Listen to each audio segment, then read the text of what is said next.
just waiting for you. Do-do, do-do, do-do,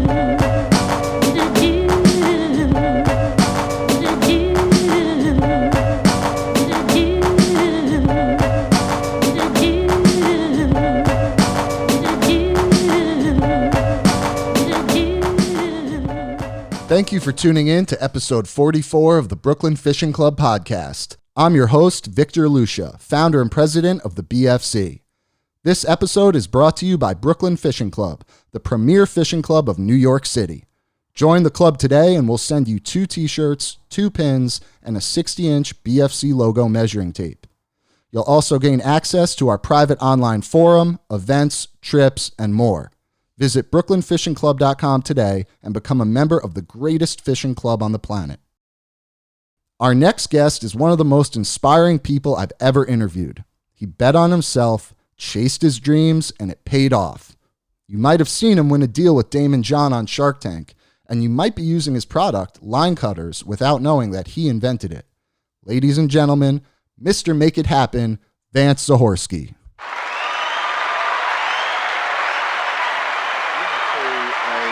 At a pretty comfortable job. I'd been there at 10 years, for about 10 years, making a good living. Had a daughter, and just would do the typical, family vacations or fishing vacations. And on one vacation, I had stepped on a knife while shark fishing in Florida.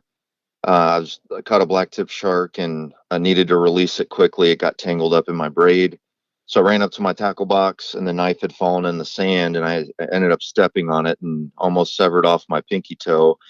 And that's kind of like, that was the frustrating moment where I'm like, man, I have a porcelain cap for a tooth from biting my line. I'd actually chipped my teeth twice, and then stepped on a knife. And at that point, I'm like, there's got to be a better way, kind of that classic, story you hear. And so it just kind of like sat in my head, and I'm like, gosh, I wish I had something I could just wear. And so long story short, that was kind of what kicked off the idea. So I ran to Home Depot, got some JB welding putty, broke apart a dental floss cutter, that little metal cutter, made a prototype, and then that's when the idea came up. The challenge is when you start using braided nylon lines like Fire Line, Spiderwire, Power Pro. That's, I don't know if you've ever tried biting that, but it's, yeah, I've seen some people do it. Actually, guy had his tooth shaved down by his dentist to actually cut. He worked on a boat. I couldn't believe it. We were at a fishing show, and I'm like, he's like, yeah, I could bite through that. And I'm like, all right, let's see it. Just kind of, teasing them like, yeah, good try, because we hear people say they can, and then we always laugh because they don't. And sure enough, he bit through 30-pound braid, and I'm like, what? And he's like, all right, I'll let you in. He goes, I had my dentist shave down my tooth. I couldn't believe it. That's wild. So yeah, it's nuts. That's crazy. So what were like some of the first initial steps, like after the prototype? Like what were some of the first steps you took business wise to kind of make this into a reality? Well, first, I wasn't classically trained on starting a business or anything like that. I didn't have mentors, which now I know are so important. The first step was really just pitching the idea to my wife. And said, hey, I know we got a family, got a family to support, but, I want to chase this dream.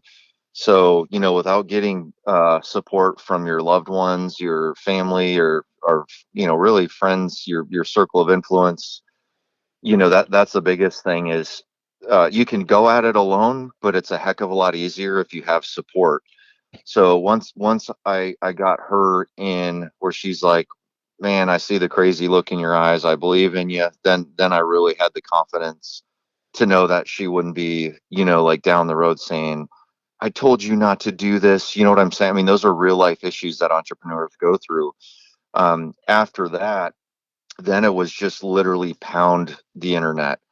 I speak at schools now, and what I'll tell young adults is, listen, everything you could possibly need to know is literally online. And I mean everything. So how, what's the first step in starting a business? You just throw that in Google. It'll say, what an LLC is, how to start an LLC, how to file a patent, what kind of patents are there, tooling, manufacturing processes, design firms. So that's really what I did, is I just literally sat there and just pounded the internet. And then the other cool thing is, when you go to pick out a design firm, once you kind of understand how things flow, well, you can also then use the internet to get reviews on, say, like a logo designing firm. I knew I wanted a fish in my logo, so I'd kind of napkin sketched some ideas, had my friends kind of vote on their favorite one. But then you find if you can't do the logo yourself, then you can read reviews and essentially pick who you do business with, whether it's your patent attorney or your logo producer, and just read reviews. And so, I mean, everything can be done online. Well, did you have any backup plan, or was it? You were going full send for it? Yep. I really didn't have a backup plan. I just, my backup plan was to know that if I failed miserably, that I would have no regrets and my wife wouldn't want to divorce me. So my backup plan was, listen, if, we get one shot at life. I know that sounds cliche, but whatever religion you believe in, if you believe in reincarnation, whatever you believe, you've got the body and mind that you're in today. You'll never get another shot in that body, that mind, in that physical body ever again on earth, ever. So that's kind of scary when you think about it. Like, yeah, we may go to heaven, or we may go to the sun god, or we may be reincarnated, but we'll never ever be in this body and mind again. So for me, it's like, listen, I was around 30 years old. If I fail miserably, at least I know on my deathbed, like, I don't have any regrets. I went for it. So that's kind of that was my backup plan. And then also, if I had to, I could move in with my parents, or I had friends that I would help us get back on our feet. But it was pretty much all in. Yeah. Yeah, I think I read online at one point you and your family did move back in with your parents, right? Yes, sir. Yep. So business was going really well. We had the opportunity to get on Shark Tank, and then um, once I had a good feeling that we were going to be aired, and to save money, my parents were like, "Hey, you can come in with us, and instead of paying your rent payment, you could just save that and put that towards your business." So they've been extremely supportive. So besides like the logistics of getting it all off the ground, what were some of the other like bigger obstacles? Like, did you ever encounter any copycats, anybody trying to rip off the idea?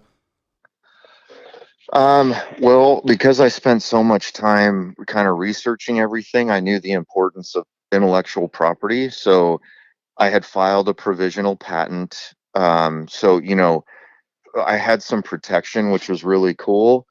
The biggest thing that I guess I didn't really realize is, you can't come up with a great idea, even if it could be the best product in the world. If you're not marketing it, nobody knows it exists, right? If there's somebody right now sitting in Maine, or even in a city away from me, and they have invented the coolest product, fishing product, whatever. If I don't see that, I have no idea that that person, him or her, has developed something really cool. And that's a concept I think many people starting their business, they like think they've got this great idea, and it probably is a great idea. But if you're not out there hitting social, running an ad in the paper or whatever, by any, selling it at trade shows, which was what I did, if you're not getting it out there, nobody's going to buy your product. That's a big challenge when you're first starting off, is to get the name out. So you used social media a lot to make that happen? Now, yeah, so when we first started, it was really trade shows. That's where we found literally instant success. We would demonstrate, or it was just me at the time. I loaded up my vehicle. I literally drove across the entire country, Rhode Island, all the way to Florida and West Coast, Portland. I would just load up, bring my rings, set up a booth, and then pitch it to people and show them cutting braid. And when they saw it cut braid, it was just like, I mean, we have videos of people literally just handing money over, which is really neat. So that's how we started, and then Instagram was kind of getting to be like TikTok is now, where it really started, taking off. And what's really neat is there were these young guys and girls that had started these pages before the algorithms kicked in, and they had 200,000, 400,000 followers. And what they would do is they would post your product for you. We PayPal them $20 to $100, and they would post your product on their Instagram page. And this is back then when all of their followers would see it. They weren't throttled down by the algorithm. And that's how I really built up our brand awareness and product awareness, was just PayPaling these pages 20 to 40, $50, $100, and then they would post our product for a day. Um, yeah, interesting fact, some of those people were buying their houses and cars cash for what they were making on just doing ads on their Instagram pages. Wow, for like $20 to $100 ads. It's Yeah, wild. That's yeah, wild. No, that's a great idea. There's actually one page I used to send like $20 to do posts like that. I forget what it was, but yeah, they were definitely making a killing. yeah, it was wild. So let's talk a little bit about the Shark Tank experience. So you were on in 2016, or was that when it aired? When did you when did the process of, because I know before you even end up on the show, right? There's a whole process before that, right? Let's talk a little bit about that. Yeah, so basically at the end of the day, it's a TV show like American Idol or whatever. So it's got to be good for TV, and to have good content for television, they have to go through a lot of businesses, because they've seen about every business idea imaginable. Is what, one of the ladies, her name is Mindy, she's head of casting. um, so what they do is they have scouts that will scout out businesses. They do open calls, where like a cattle call, where you'll go to a city like American Idol and stand in line and then pitch to hired contract producers that kind of weed out people. And then you can also submit online. So my first attempt, I had my Kickstarter video person make a Shark Tank pitch, um, like a Saturday Night Live skit, where I literally dressed up as each shark. Like, even for Barbara, it was kind of humiliating. I wore a dress, uh, and then he and then I pitched to myself as each shark. So we used a green screen and set the whole episode up like a Shark Tank deal. And I kind of made fun of each shark, like Mr. Wonderful. I spilled wine on my shirt, and Barbara, I kind of flirted with myself, like she kind of flirts a little bit. So I kind of played off of their personas, their TV personas, and then took that thumb drive, the video, put it on thumb drive, loaded up. I think I spent $100 something on 100 grand candy bars, put it in a big box, and it said, "Open me if you want to make real money."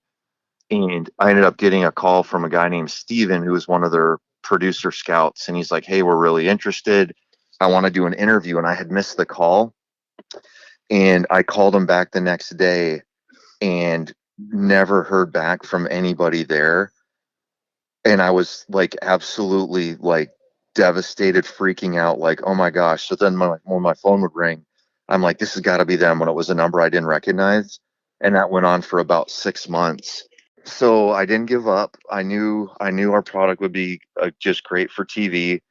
So there was an open call in Dallas. A buddy of mine who founded a company called Bite Buddy ended up saying, "Hey, I'm going to do a Shark Tank pitch in Dallas." And I said, "Hey, can I go with you?" And he said, "Yeah, you can. I don't have an extra bed. I'm just doing Airbnb. You can sleep on the floor." So I loaded up packed up my booth early, jumped in a car, drove to Dallas, slept on the floor. The next morning, waited in line with like, I think there were 700 people there, and then did my pitch and ultimately found out. I talked to Clay, one of their head producers. I'm like, hey, did you guys ever remember getting 100 grain candy bars after I made that initial cut? And he's like, no way, that was you. And I go, yeah. He goes, dude, we all ate those candy bars for like 3 days. And then he's like, yeah, we wondered what happened to you. The guy that had your file or whatever ended up leaving for another set, and you just got lost in translation. So that anyway, that's what ended up happening. It's crazy how it all works out. So, Yep. And then so, after that, you go through like cuts. Like I think I went through 6 different cuts where they just keep weeding away, different businesses. so this must have been like an emotional roller coaster for you, this whole experience. Yeah, I mean it's pretty wild. Like when you make that next cut, you're like they'll say congratulations, you made the cut. You're going on to the next phase, and then you have to do like a homemade video, a cell phone video, and present that, send that in, and then wait to see if you made the cut. And I mean it's a crazy process. And then finally they say congratulations, you're going to Los Angeles Sony Studios. And then, I was just like over the moon, so excited. And then when we got there, they said, well, we got a surprise. You're going to pitch in front of Sony executives, and this is your final cut. If we don't call you back, it means you didn't make it, and then just go home. I mean, dude, it's insane. So then you had to pitch in front of some Sony execs. That was like the last boss before you got to the Sharks. Yep, that was the cut, and what they were doing then is just to see if you could handle the pressure, like remember your pitch, not choke under pressure. And then it also added as like a second filter for the Shark Tank team's producers, these other producers. Like I think the one guy does The Bachelor as well, and Bachelorette or whatever. So like then it's an extra set of eyes to make sure that, who they picked was approved or whatever. And so yeah, I went back to my hotel and they said, don't go get sunburned or go party and whatever, like just stay around your hotel. And if we call you by Thursday or Friday, then you'll be meeting the Sharks. And then it was the second to last day I got called, and they said be down in the hotel lobby at 6 a.m. and a van will pick you up and take you to the studios. So after all those rounds and all those cuts, did you feel pretty confident by the time you were in front of the Sharks, or were you still a little bit nervous? Insanely nervous. So you're assigned junior producers that kind of act as your advocate. I don't know if they get compensated or paid somehow, but they really, the producer you're assigned to, they really want to see you make it, right? So they're on your side.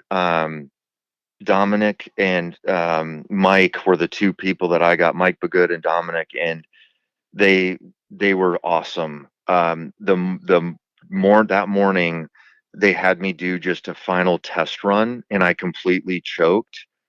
I couldn't remember my pitch just due to the pressure of being on the set. So Dominic loaded me in a golf cart and brought me outside of stage two. And she's like, just relax.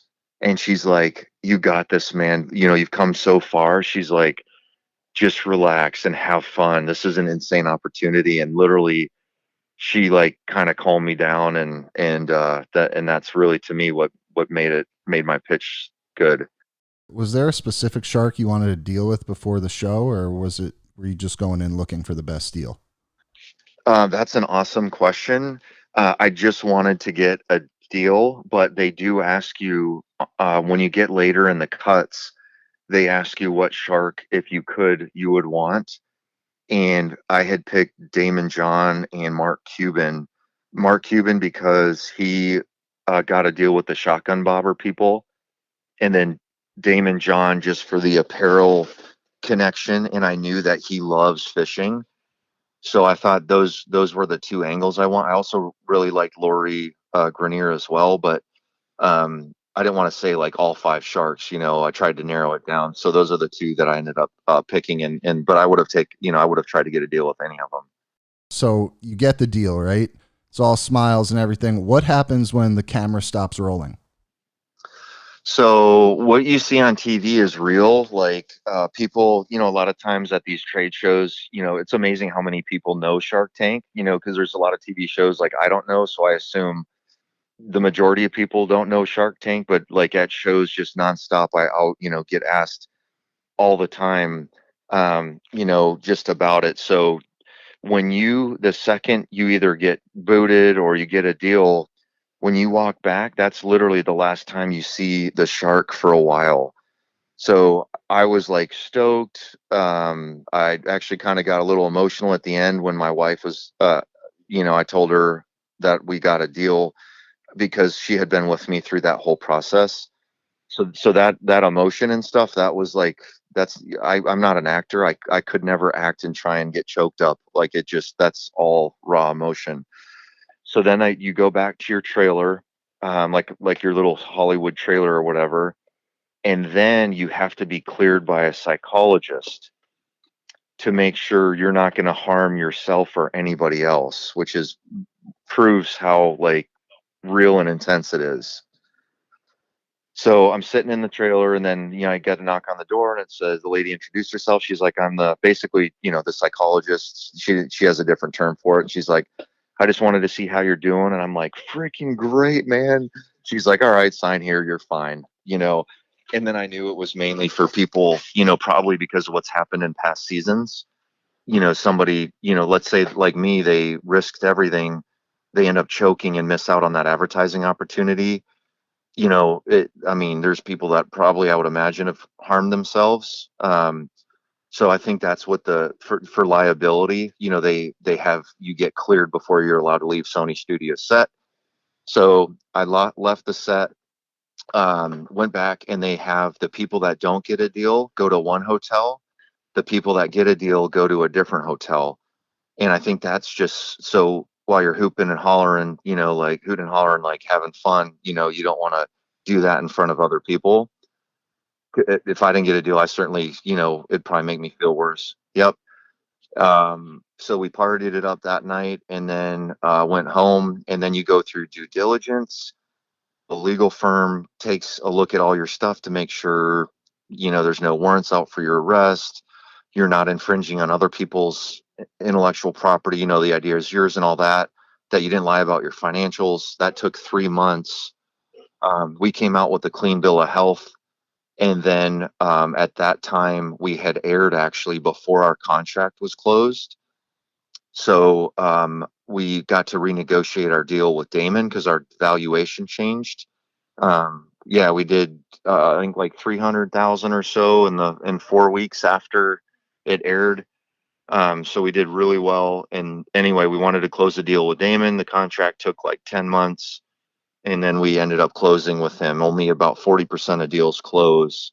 So we were one of the minority of businesses that actually closed their deal. Wow. So after someone gets a deal on camera, in the aftermath of that, only 40% actually get the deal?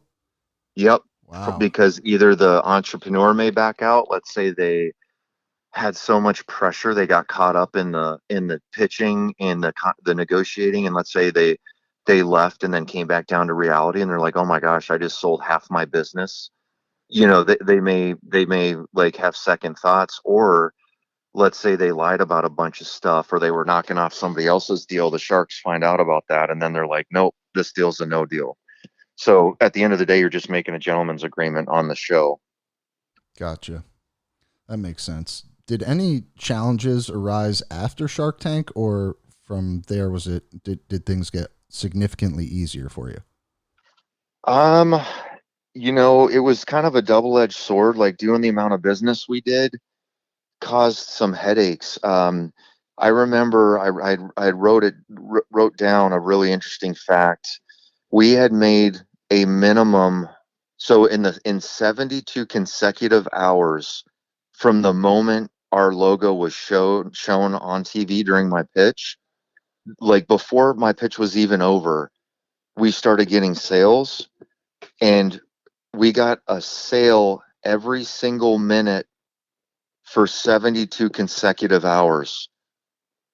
And most of those minutes were like 2, 3, and 4 sales for the first, I'd say like 24 hours.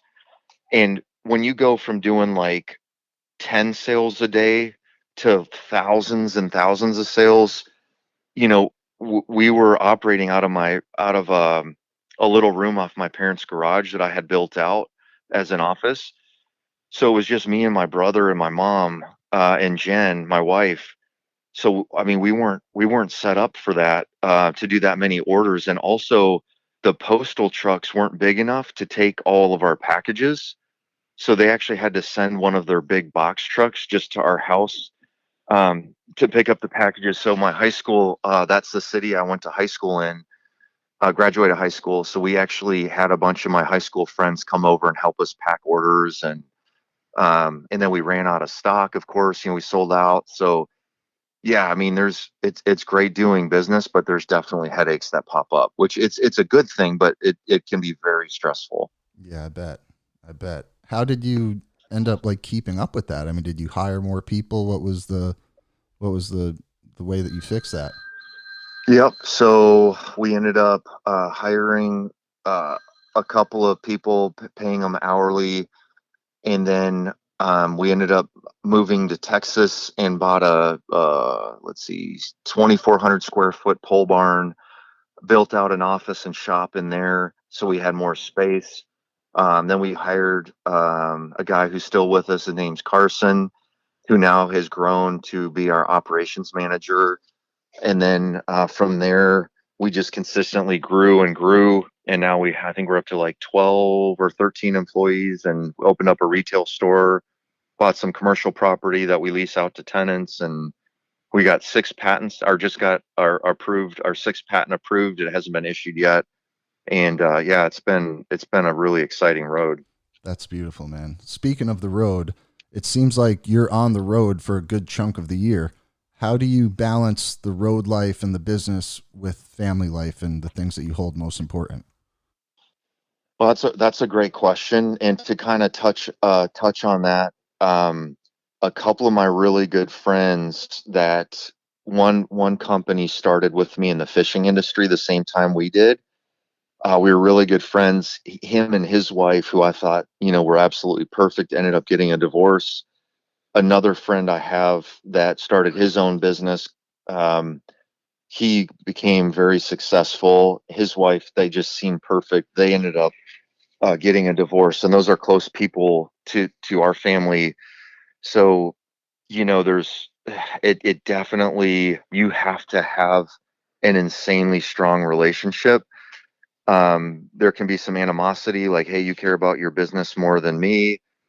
Traveling, hey, I have to take care of the kids and all the house duties and mow and, grocery shop. I mean, it's hard. Now I don't have to travel nearly as much. I still travel a considerable amount, but for the first 4 years, I would literally leave January 1st and return home end of March. I literally was gone for 3 months, and, left my wife with, two babies essentially. I mean, but that's what it takes, really, to still retain 100% equity and grow a business by bootstrapping. If we had like investors, we ended up doing our deal with Daymond. We didn't have to give up equity, but we also didn't take in any cash, to retain equity. So when you bootstrap, that's kind of the slogan the entrepreneurs use when they're self-funding. Uh, I mean, you have to be absolutely tenacious. When you get investors, the drawback is you lose equity. However, the upside is you have a lot of cash where you can instantly assemble a team and take a lot of the workload off. So there's kind of two different philosophies or strategies, but, for me, I chose the bootstrapping, road. And, thanks to my wife and our communication, I think it all boils down to just how you communicate and being really open with each other. And, we've had a rough patches, several rough patches. Um, yeah, one was particularly rough, but we made it through by just talking, I actually jumped on a plane and flew home in the middle of the show because it sounded like things weren't going to work out, and I just was like, this just doesn't seem right. So yeah, it's crazy. So everybody always says, the journey is the most important part of it, right? So when you look back on it, you're in a great place right now. Things are only getting better. When you look back at the journey itself, are there any memories that stick out where in the moment they might not have seemed in the moment it might not have been fun, but looking back on it, you're kind of like, I'm glad that happened. Yeah, gosh, I mean, there's a couple of different types of memories. One is the the fishing trips that I've gotten to go on, like from the selfish side of things. I've gotten to hoop net lobster in Catalina Island, bank fish for steelhead in Portland, fish kelp beds, East Coast, Florida, scallop diving and shark fishing for shark, ice fishing in the Midwest. Like that has been some of the relationships I've built have become friends, and those fishing memories. Fishing is the industry that I'm passionate about, and that's ultimately what I'm like. Life's short. You get one shot. I want to go for it, and I look back at that. Secondly, getting to see all these amazing places in the country that I never would have gotten to see, that now I can take my family to. Had I not been on the road driving through mountains and stopping at little cool restaurants, or now I can share those experiences with my daughters and wife, where if I had just stuck in that same 9 to 5 job, looking at the same store, dealing in the same city, eating at the same restaurants, it just, I would have been stuck in that daily routine where everything's the same. So that's one of the things that, I know I'm kind of answering it generally, but that's really one of the coolest aspects of this. And then meeting the people I've met is just unbelievable. Yeah, definitely. Definitely. So I know you're big on protecting your ideas with the patents and everything, but are you in the process of inventing anything new right now? Man, one I can't talk about, but it's, I mean, it's risky, but it could literally be one of the coolest products ever. So yeah, I'm looking right now while we're talking of a prototype that's right in front of me. Uh, that it's just unbelievable. Another one I can talk to you about. We're doing on watches, the little straps that hold your band down, the watch band keepers. So there's a company called Luminox, and some of the major league fishermen and women are using their watches just because they like them. They're durable, and so they reached out and said, "Hey, we did a Bear Grylls watch version, which he's a well-known like survivalist guy that's on TV. They said we're interested in doing a fishing version, and we wanted to see if you can come up with a way to include your cutter on our watches." So I started doing some clay prototypes and then got a 3D band cutter, watch band keeper cutter, and we're going to be hopefully launching that product at ICAST in 2023. Very cool. Very, very cool, man. Where do you get your inspiration from? What inspires you to keep creating and keep making new stuff? Really, I would say probably 95% of it is doing trade shows or from feedback on social media. So um, when people tell me like, dude, like I'll never forget this one guy took our ring and he attached it to his snapback hat and he used our ring that way. Like I'm like, man, I invented the product and I never would have thought of using it that way. Um, there's a lady that started using, and actually my cousin were sending me pictures showing our ring cutting embroidery floss, they call it. I don't know if you've ever heard of cross stitching. Okay, so it's like you get a needle and make pictures out of like thread loops or whatever. So they were sending, when we first started, they were sending me pictures of how well our ring used in the quilting industry. Now we have a brand called Thread Cutters, So when somebody's like, "Hey, I love your product. I'm using it for this," um, then I can look at and be like, well, the ring really wasn't intended for that, but I could take our patented cutter and do this to it and make it even better for that industry. And that's really where, like, had our first medical industry sale recently. They're using it to cut sutures. The suture material is the same or almost identical material to braided fishing line. Um, Yep. So and then we have people using it to cut thin twines, and electricians are using it to cut the material that you use to rip open the cords. You like pull it, and it cuts the sheath. So yeah, we're right now we have these two products, and then we're going to hit medical and home improvement next. So that's going to be our new industries. Wow, that's amazing. That's amazing. So it's not just limited to fishing. What's the Just strangest thing that you've heard the product being used for? I actually had posted, I believe, way in our earlier days on Instagram, a lady from Ireland sent me a photo wearing our Line Cutterz ring with her bagpipes in her kilt, her full get up, and said that it's the most amazing product for cutting bagpipe mouthpiece string. So, yep, I guess the reed is attached with thread.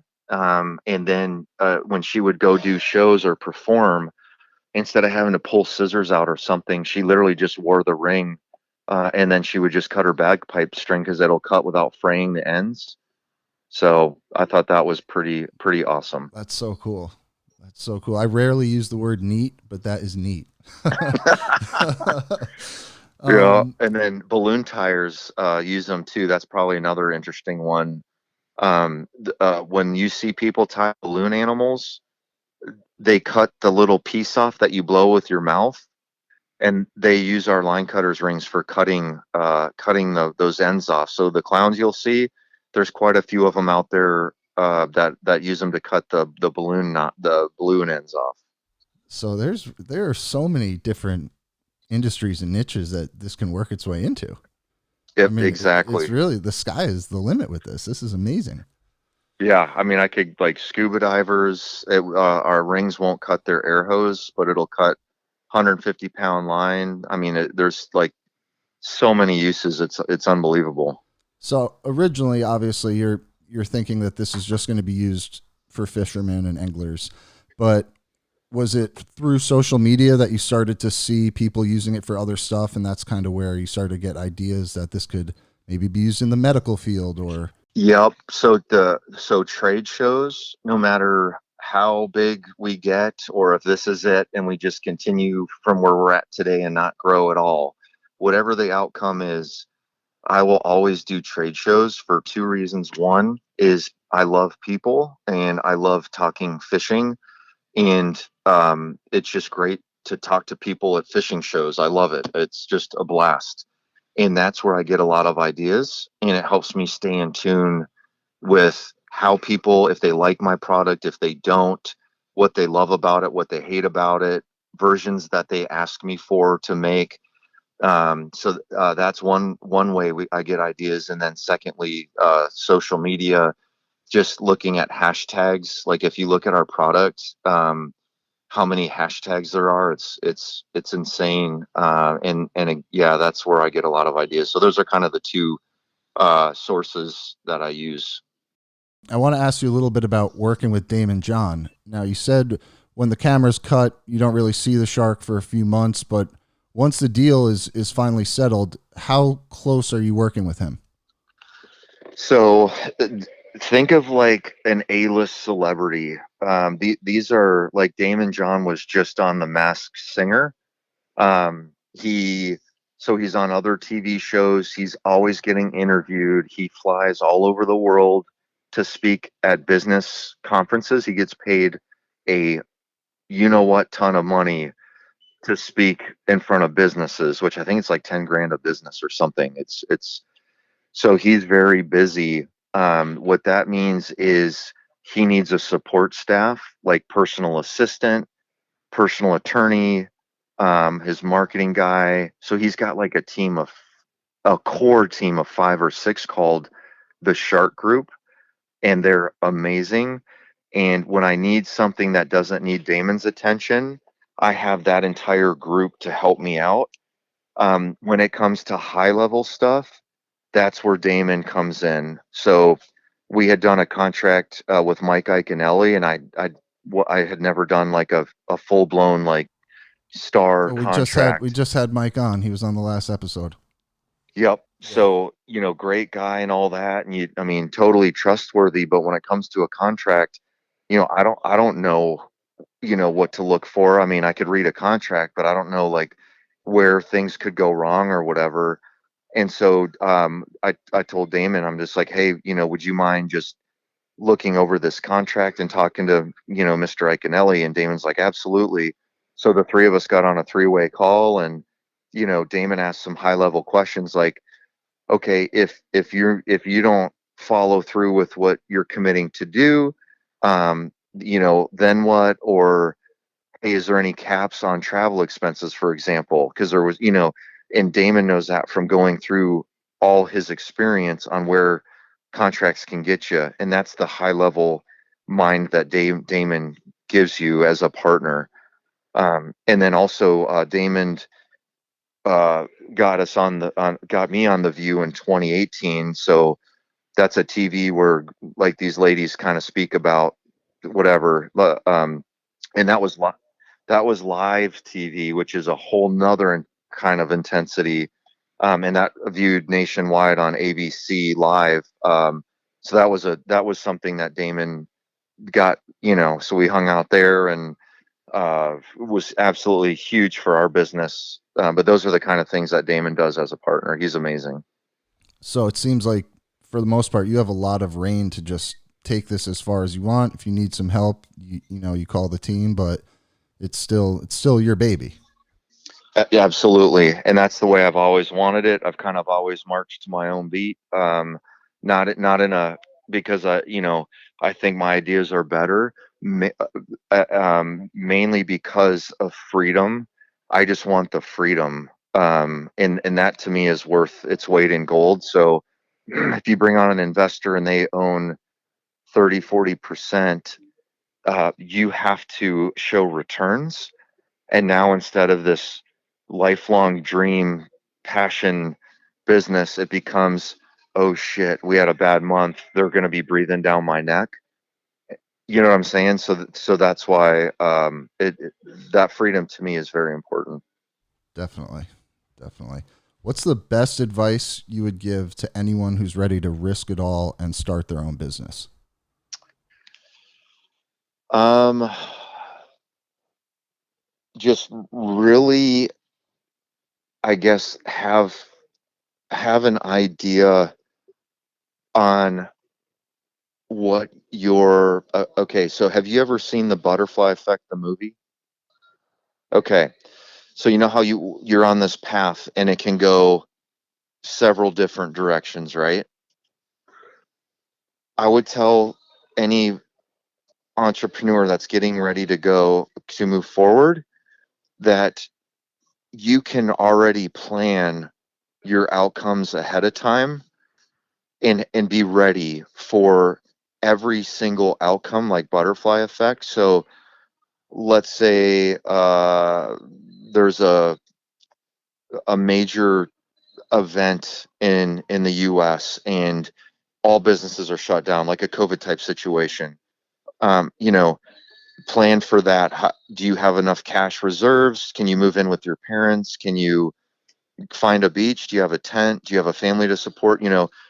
Plan that. And then let's say business goes insanely well. Plan for that. Do you have an idea on how to hire? Do you know where you could get people? Are you familiar with Upwork and Fiverr, this and that? Are you familiar with SBA's loan programs? Do you have mentors picked up do you have an attorney ready? So if you can kind of pre-plan for every possible scenario, I can tell you it's going to reduce an insane amount of stress.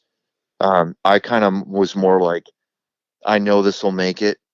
Just putting all my poker chips in the pile and hold on, and that created some stressful times for both me and my family. So that would be, I guess, the biggest advice I could give. I feel like you're a pretty competitive person. Is that accurate, would you say? Yeah, I would say in general, I don't think I'm like overly crazy competitive where it ruins relationships, but generally speaking, grew up playing sports. I definitely am, and I prefer to win. Definitely. Definitely. But I was gonna say, yeah. What do you think? Then this was something I asked Ike and Ellie too. Is where do you think that competitiveness comes from? Um, I think it's really a twofold thing. I think um, so there. Gosh, I don't want to drag this out, but there's a part of your brain that controls your motivation. I can't remember some business audiobook I listened to, and they talked about some people that have had deficiencies in this. And for example, on a severe case, you can be laying in the sun and be getting sunburned, but you won't turn yourself over. This is like an extreme, like medical condition case, but that same part of your brain is your a motivator. So I think part of it is nature, but I think another part of it is nurture. Grew up playing little league baseball, and in Texas, South Texas baseball is super competitive. It's not like some other places where, hey, you just send your kid out there and it's not about winning or losing. It's just playing and whatever. If you get a hit, big deal. If you don't, when we were in little league at Lindsay Lions, it was like, I mean, you played like major league, like you played a win. You know what I'm saying? Like we popped fake champagne bottles at 10 years old and hoisted up trophies, and the coaches were crying. Like it was like we won the World Series. So I would say it's kind of a combination. I think instinctively or just genetically, Yeah, I have that strong motivation, whatever it is, and then also nurture kind of helps kind of groom that into being competitive. that's awesome, man. Yeah, I think sports as a kid will definitely instill that competitive nature in you. You definitely don't want to lose. I mean, Yeah. nowadays it seems like, and I used to coach sports, so I know it's like you get a trophy whether you win or lose. It's almost like defeating the whole purpose of the sport. But that's a it's a whole different conversation. I agree with you 100%. Yep, It's that's a whole crazy. nother It's conversation, but crazy. I'm right. That's I'm not we're on the that's same not the page. topic of my podcast. As somebody else with like a psychiatric degree can handle that one, not me. But anyway, Vance, listen, man, thank you so much for calling in. This was awesome. I'm not going to take up any more of your time. I appreciate you answering all the questions, and I wish you luck with everything in the future. I can't wait to see what you do next. Thank you so much. Honored to be on your show, and I got one question for you. Yeah. Have you taken your kayak out yet and caught a fish yet in it? I knew you were going to ask me about that. I haven't yet. I have not yet. What? It's been on my That was porch. July. I know, man. It's been crazy. I've got my firstborn coming. He's due this Saturday, and Oh I've my been a gosh. little too busy Congrats. building all this stuff in the nursery. I've been like Bob the Builder over here. I got my power drill and my tools. I'm really getting into dad mode. So this is the first time in a while actually that fishing has kind of taken a little bit of a back seat in my life, but I know I'll be back to it. I gotta focus on this baby. That's all I'm Yep. focused on. That's a pretty good reason to not fish. So congratulations on your little one coming this Well, weekend. granted, And also I was snook fishing on my friend's boat like last week, so it's not like I've been totally out of the game. I've been sneaking out when I can, but it's with the due date this Saturday. I'm on lockdown now. It's over. It's over. So we're gonna ride it out. I'm gonna watch a bunch of YouTube videos, learn some new knots. I've got some plans. So, and I've got my little home studio, do the podcast. So, I'm keeping busy. Definitely keeping good, busy. good for you. That's great to hear. And Yeah, man. congrats. I'm And excited for you. thank you, man. And congrats to you too. I know you've got another one coming. Yeah, maybe we can share parenting stories if we need help or need tips. Dude, I'll be calling you at 3 a.m. Well, I'll be up because I'll be. Oh, man. Great talking to you, man. Thank you so much. And it was great meeting you at ICAST, and I really hope to bump into you in the future. And like I said, I can't wait to see what Line Cutterz does next. Well, I appreciate you again. Congrats on all your success and everything you got going on. And again, thanks for having me on the show. Take care. Just waiting for you.